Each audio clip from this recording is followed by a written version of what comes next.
So I don't think that anyone would be too surprised to know that pharmaceutical companies spend lots of money advertising on cable news networks. We're talking about CNN, MSNBC, Fox News. And when I say that they spend a lot of money, we're talking billions upon billions of dollars. Now, obviously, that raises questions about their coverage. This clearly does pose a conflict of interest, so do these advertising dollars in any way sully the coverage of pharmaceutical news stories on these shows? Now, that's not to say that we're never going to see a CNN segment, for example, where they speak badly about a pharmaceutical company doing something wrong, committing fraud, being overtly corrupt. However, by and large, are they really going to be as adversarial as they need to be when this conflict of interest persists? A lot of times, I think that these advertising dollars, at a minimum, they buy not just ad space, but they buy ambivalence when it comes to these corporate news networks. And in some instances, in some rare instances, these CNN hosts, MSNBC hosts, will actually go out of their way to do damage control on behalf of these pharmaceutical companies who are literally their advertisers. Now, again, that's more rare, but we do have one of these rare examples that happened just recently because Jake Tapper decided to confront Bernie Sanders because he implied that pharmaceutical executives are akin to murderers. At a fundraiser last night here in Detroit, you appeared to compare pharmaceutical industry executives who are artificially jacking up prices to murderers. Take a listen. Somebody goes out and shoots somebody, they're called a murderer. We all agree with that, put them away. But what happens if somebody runs a pharmaceutical industry and artificially jacks up the price? Pharmaceutical executives, I think, first of all, I misspoke. I said disabilities when I meant diabetes, obviously, for insulin. Pharmaceutical executives see themselves as people who help save lives and improve lives. Do you really see them as murderers? Well, this is a philosophical issue that we have to deal with. If in the case of insulin, people are dying right now. The cost of insulin has soared in recent years. You have 3 companies who control over 90% of the insulin market. 1 out of 4 people, we have 7 million people use insulin, 1 out of 4 are rationing that insulin. People are dying. There is strong evidence that there is price fixing, that these companies simultaneously raise the prices at outrageous levels, far, far, far more than the cost of production. Jake, if I have a product that costs me a few dollars to make, and I jack up that price, and you can't afford it, and you die, what do you call me? So you can call them whatever you want, but I will tell you that as President of the United States, we are going to take on the pharmaceutical industry. We're going to have an attorney general who is going to deal with the incredible concentration of ownership, and we're going to use antitrust legislation. I'm going right now, in a few minutes, into Canada. The cost of insulin is 1/10 of the price, 10% of the price, same products that we're paying here in the United States. So you can call the drug company executives whatever you want. But what they are doing involves corruption, in my view. That's price fixing. It involves unbelievable greed, where they're making, as I mentioned, the top 10 companies last year made $69 billion in profits. Top 3 insulin companies made $14 billion in profits. And people are rationing. 1 out of 4 people are rationing their insulin, and people are dying. That is unacceptable in the United States of America.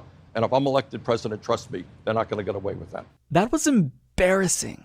That was downright embarrassing. Jake Tapper said pharmaceutical executives see themselves as people who help save lives and improve lives. Do you really see them as murderers? I know that Jake Tapper is not that naive. Do you honestly expect us to be stupid enough to believe that these big pharma executives care more about patients than they do profits? Really? You expect us to believe that?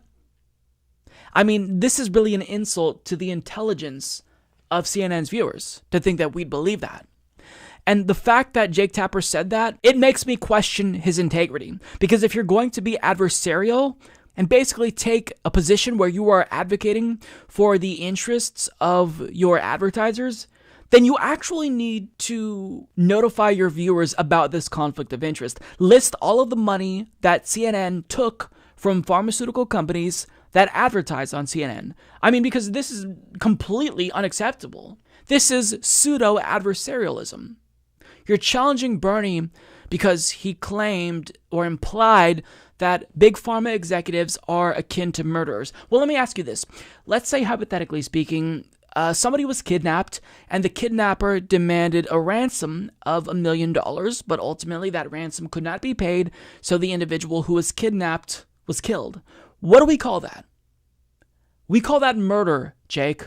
So similarly, if somebody needs insulin to survive and pharmaceutical companies all conspire to simultaneously raise the cost of insulin so everyone will be forced to pay the higher price, but if they can't pay for it and they need it to survive and they don't get it but they end up dying, what do we call that?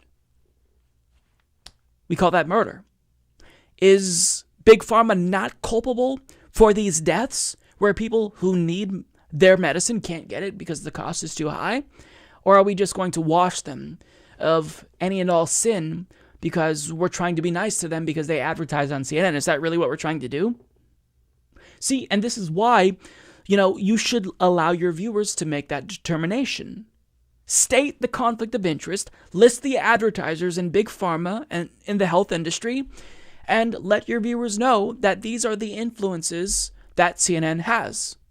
This right here, this is not good journalism. In his view, challenging a politician is always good. And sure, you should challenge people in power, but you're challenging him at the behest of special interests who are deadly. Now, what's funny is that since Bernie Sanders didn't give a direct answer there, Fox News then published an article attacking him because, of course, it's not politically correct to call our capitalist overlords murderers, even if they prioritize profits over people, and oftentimes that ends up leading to people dying. Well, we're not allowed to call that out because that's too politically incorrect. Well, tough. The fact that Jake Tapper would go out of his way and attack Bernie for this or challenge Bernie for this, I mean, it's shameless. It's absolutely shameless. The only thing that would make it worse was if they had like a little banner that said sponsored by Pfizer or something like that. Because that's how shameless this was. Shame on CNN. Shame on Jake Tapper. This is why people don't trust corporate media. Because capitalism creates these perverse incentives where you're not worried about news, you're not worried about treating patients, your one goal is profits. And that profit incentive is so strong that it ruins basically everything, no matter what it is. News, drugs, even democracy. Girly Mike Fettuccine needs your support on Patreon. What a loser. Visit patreon.com/Humanist Report to support the low ratings Humanist Report. Sad. My views are much higher.